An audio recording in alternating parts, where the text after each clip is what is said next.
श्री त्रयंबकेश्वर, ये ज्योतिर्लिंग महाराष्ट्र प्रांत में नासिक से 30 किलोमीटर दूर पश्चिम में स्थित है।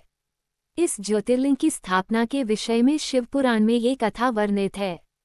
एक बार महर्षि गौतम के तपोवन में रहने वाले ब्राह्मणों की पत्नियां किसी बात पर उनकी पत्नी अहिल्या से नाराज हो गईं। उन्होंने अपने पतियों को ऋषि गौतम का अपकार करने के लिए प्रेरित किया। उन ब्राह्मणों ने इसके निमित्त भगवान श्री गणेश जी की आराधना की।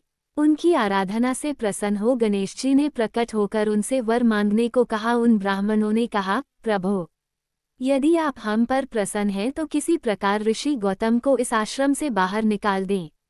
उनकी यह बात सुनकर गणेश जी ने उन्हें ऐसा वर मांगने के लिए समझाया, किंतु वे अपने आग्रह पर अटल रहे।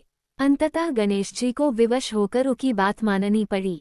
अपने भक्तों का मन रखने के लिए वे एक दुर्बल गाय का रूप धारण करके ऋषि गौतम के खेत में जाकर रहने लगे। गाय को फसल चरते देखकर ऋषि बड़ी नरमी के साथ हाथ में तृण लेकर उसे हाँकने के लिए लपके।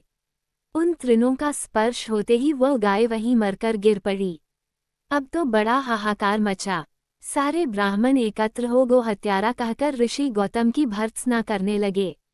ऋषि गौतम इस घटना से बहुत आश्चर्यचकित और दुखी थे। अब उन सारे ब्राह्मणों ने कहा कि तुम्हें यह आश्रम छोड़कर अन्यत्र कहीं दूर चले जाना चाहिए। गो हत्यारे के निकट रहने से हमें भी पाप लगेगा।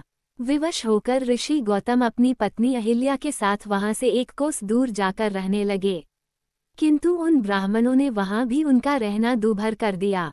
वे कहने लगे, गो हत्या के कारण तुम्हें अब वेद पाठ और यज्ञादि के कार्य करने का कोई अधिकार नहीं रह गया। अत्यंत अनुनय भाव से ऋषि गौतम ने उन ब्राह्मणों से प्रार्थना की कि आप लोग मेरे प्रायश्चित और उद्धार का कोई उपाय बताएं। तब उन्होंने कहा, गौतम, तुम अपने पाप को सर्वत्र सबको बताते हुए 3 बार पूरी पृथ्वी की परिक्रमा करो, फिर लौटकर यहाँ 1 महीने तक व्रत करो। इसके बाद ब्रह्मागिरी की 101 परिक्रमा करने के बाद तुम्हारी शुद्धि होगी, अथवा यहाँ गंगाजी को लाकर उनके जल से स्नान करके 1 करोड़ पार्थिव शिवलिंगों से शिवजी की आराधना करो। इसके बाद पुनः गंगाजी में स्नान करके इस ब्रह्मगिरी की 11 बार परिक्रमा करो। फिर 100 घड़ों के पवित्र जल से पार्थिव शिवलिंगों को स्नान कराने से तुम्हारा उद्धार होगा। ब्राह्मणों के कथनानुसार महर्षि गौतम वे सारे कार्य पूरे करके पत्नी के साथ पुनर्ता तल्लीन होकर भगवान शिव की आराधना करने लगे। इससे प्रसन्न हो भगवान शिव ने प्रकट होकर उनसे वर मांगने को कहा। महर्षि गौतम ने उनसे कहा, भगवान, मैं यही चाहता हूँ कि आप मुझे गोहत्या के पाप से मुक्त कर दें।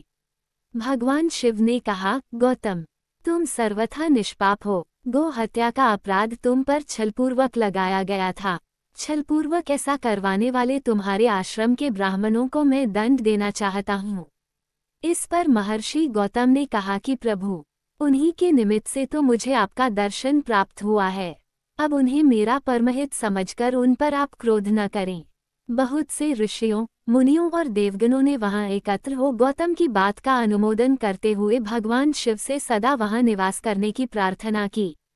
वे उनकी बात मानकर वहां त्रयंब ज्योतिर्लिंग के नाम से स्थित हो गए।